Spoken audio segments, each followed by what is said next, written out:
બનાસકાંઠા જિલ્લામાં ખેતી માટે અને લોકોને પીવા માટે પાણી મળી રહે તે માટે જિલ્લાના જીવાદોરી 3 ડેમ આવેલા છે.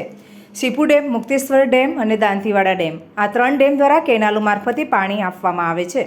પરંતુ આ કેનાલોની હાલત અત્યારે ખૂબ જ ખરાબ છે. છેલ્લા ઘણા વર્ષોથી બનાસકાંઠા જિલ્લાના જીવાદોરી સમાન સીપુ ડેમની કેનાલોની દયનીય સ્થિતિ સામે આવી છે. કેનાલોમાં ન તો સફાઈ કરવામાં આવી છે કે ન તો કેનાલનું રિનોવેશન કરાયું છે. અત્યારે જ્યાં પણ નજર કરીએ ત્યાં કેનાલ તૂટેલી હાલતમાં જોવા મળી રહી છે. આ બાબતે ખેડૂતો દ્વારા અધિકારીઓને અનેકવાર રજૂઆત કરી છતાં કોઈ જ રિપેરિંગ કરવામાં ન આવતા ખેડૂતો નારાજગી વ્યક્ત કરી રહ્યા છે. બનાસકાંઠા જિલ્લો વર્ષોથી ખેતી સાથે જોડાયેલો જિલ્લો છે, જેના કારણે બનાસકાંઠા જિલ્લામાં જીવાદોરી સન્માન 3 મોટા જળાશયો આવેલા છે, જેમાં સીપુ, દાંતીવાડા અને મુક્તેશ્વર જળાશય મારફતે ખેડૂતોને ખેતી માટે અને પીવા માટે કેનાલો મારફતે આ જળાશયોમાંથી પાણી પૂરું પાડવામાં આવે છે. પરંતુ આ પાણી પહોંચાડવા માટે જે કેનાલો બનાવવામાં આવી છે તે કેનાલો અત્યારે મોટાભાગે તૂટેલી હાલતમાં જોવા મળી રહી છે અને ઝાડીઓ ઉગી નીકળી છે. વાત છે સીપુ જળાશય યોજનાની. સીપુ જળાશય યોજના થકી બનાસકાંઠા જિલ્લાના અનેક ગ્રામીણ વિસ્તારોમાં ખેતી અને પીવા માટે પાણી આપવામાં આવે છે, જેમાં આ પાણી પહોંચાડવા માટે વર્ષોથી અનેક ગામોમાં કેનાલો બનાવવામાં આવી છે. પરંતુ આજે મોટાભાગની કેનાલો સાફ સફાઈ વગર અને તૂટેલી હાલતમાં જોવા મળી રહી છે. એક તરફ સરકાર ખેડૂતોની મોટી મોટી વાતો કરી રહી છે અને દરેક ખેડૂત આજે સુખી અને સંપન્ન બન્યો છે તેવી વાતો કરવામાં આવી રહી છે. પરંતુ બનાસકાંઠા જિલ્લાના ખેડૂતો આજે પોતાની ખેતીને લઈને ચિંતામાં જોવા મળી રહ્યા છે. કારણ કે એક તરફ ખેતી માટે પાણી નથી અને બીજી તરફ જે સરકાર દ્વારા સીપુ ડેમ આધારિત જે કેનાલો બનાવવામાં આવે છે તે મોટાભાગની કેનાલો હાલ તૂટેલી હાલતમાં જોવા મળી રહી છે. જ્યારે પણ સીપુ ડેમમાંથી આ કેનાલમાં પાણી છોડવામાં આવે છે ત્યારે કાગળની જેમ આ કેનાલો તૂટી અને ખેડૂતોના ખેતરોમાં જતા ખેડૂતોને મોટું નુકસાન થાય છે. આગામી સમયમાં જ્યારે ચોમાસાની ઋતુ આવી રહી છે તેમ છતાં પણ હજુ સુધી સિંચાઈ વિભાગના અધિકારીઓ કે કોઈ પણ કોન્ટ્રાક્ટર દ્વારા આ કેનાલોની સફાઈ કે જ્યાં પણ કેનાલો તૂટેલી છે ત્યાં રિપેરિંગ કામ કરવામાં આવ્યું નથી. આ વિસ્તારના ખેડૂતો જણાવી રહ્યા છે કે વર્ષ 2017 બાદ સીપુ ડેમ આધારિત કેનાલોમાં એક પણ વાર સફાઈ કરવામાં આવી નથી કે ન તો જ્યાં કેનાલો તૂટી છે ત્યાં રિપેરિંગ કામ કરવામાં આવ્યું હોય.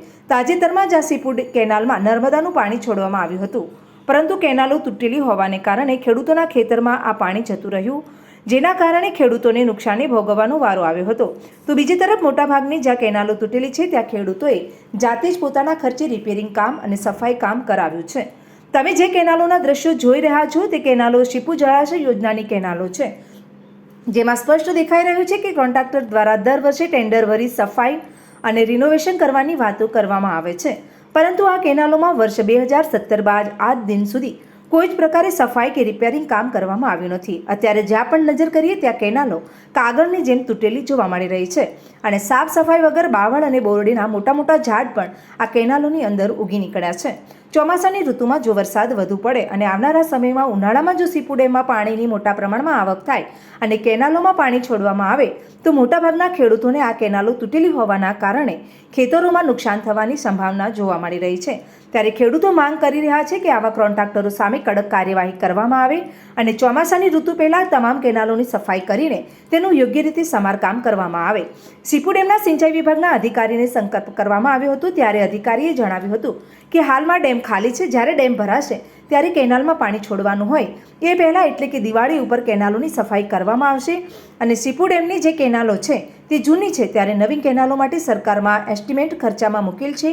કેટલીક ખેડૂતો પણ કહી રહ્યા છે કે 2017 પછી સિંચાઈ વિભાગના અધિકારીઓ દ્વારા કોઈ જ પ્રકારની સાર સંભાળ લેવામાં આવી નથી. ત્યારે હાલમાં તો કેનાલોની હાલત એટલી દયનીય છે કે તેના ઉપરથી લાગી રહ્યું છે કે સિંચાઈ વિભાગના અધિકારીઓ દ્વારા બહુ મોટો ભ્રષ્ટાચાર આચરવામાં આવ્યો હોય તેવું લાગી રહ્યું છે. 2017થી અમારા સીપુ ડેમની અંદર પાણી આવતું નથી. ડેમ ખાલી છે છતાં પણ બાજુમાં એક કેનાલ છોડેલી છે અમારા ડેમની. તો કેનાલની અંદર પાણી તો આવતું નથી, પણ કદાચ જો ભવિષ્યમાં આવી શકે તો કેનાલ છોડવી પડે છે. છતાં કેનાલની હાલ કામગીરી કોઈ કરતું નથી. કેનાલની અંદર હાલ રાડો કરું બધું કામ પડ્યું છે, કોઈ તંત્ર સંભાળતું નથી. સરકાર બધી સહાયતા આપે છે પણ તંત્ર ધ્યાનમાં લેતું જ નથી કોઈ કામ અને કરતું નથી. હાલ કેનાલ જો છોડવામાં આવે ભવિષ્યમાં જો પાણી આવી જાય ચોમાસાનું તો કેનાલ તૂટવાની પણ સંભાવના રહી શકે છે અને ખેડૂતને પણ નુકસાન થઈ શકે છે અને ખેડૂતને આગળ પૂરતું પાણી પણ જઈ શકે તેમ નથી. એટલે આ સરકારશ્રીને ધ્યાનમાં લેવા નમ્ર અપીલ અમારી. ચૌધરી નાનજીભાઈ ભગવાનભાઈ. કે કાકા કેનાલોની હાલત કેવી આ કેનાલની હાલત ખરાબમાં ખરાબ છે. 2017થી મોડીને કોઈ પાણી નથી આવતું તો તૂટેલી પડી હાલ પાણી આવે તો એની પરિસ્થિતિ ખરાબ છે. ખેતરમાં જ પાણી વળી જાય બરાબર. ત્યાં ધ્યાનમાં લઈને કોઈ કોમ રિપેરિંગ બીજે કોઈ ચીજ કરતા નથી. બધા નાણાં બાળા અંદર તૂટી ગયા છે. એક જ નાળો મેળાની શેમમાં ચાલુ છે, બીજે કોઈ કોમ કરતા નથી. લગે ઠીકડું જીને જતા રહે વળીને કોઈ આવતું નથી બરાબર. ત્યાં ધ્યાનમાં લઈ આના વ્યવસ્થા કામ કરે એના માટે નમ્ર વિનંતી છે. શું નામ? બળવંતજી ઈશ્વરજી ઠાકોર ગામકાડા. કેનાલની પરિસ્થિતિ કેવી છે? કેનાલની પરિસ્થિતિ સાહેબ એમ છે કે હવે બહુ વિકટ પરિસ્થિતિ છે. કેનાલમાં કંઈ સુધારા થવા માંગતા નહીં. અમને વિશ્વાસ નહીં. અમે તો અહીંયા જોતા જ છીએ. અમે રોજના અહીંયા એટલે આપણે બહાર નીકળે એટલે દેખાય છે કે કેનાલની પરિસ્થિતિ બહુ ખરાબ છે. કારણ કે અહીંયા કોઈ ઝાડખું કાપવા માંગતો નહીં. કેનાલ શું સુધારવાનું? થોડા ઘણા આપણે સુધારો થાય તો આપણને દેખાય કે મને થોડા ઘણો સુધારો થાય. આ તો બિલકુલ સુધારા માંગતા નહીં. બસ થીકડા છે, એટલા ખાડા પડેલા છે. બધું પાણી આવે તો ડાયરેક્ટ ખેતરમાં જાય. આમાં ધણીને તો ગમે તે થઈ ખેડૂત બિચારો તો માથે જીંડવાનો જ છે ને શું કરવાનો? એ જ પ્રોબ્લેમ છે. એટલે કંઈ સુધારા થવા લાગતું નહીં. તમારું? મારું ગોપાલભાઈ.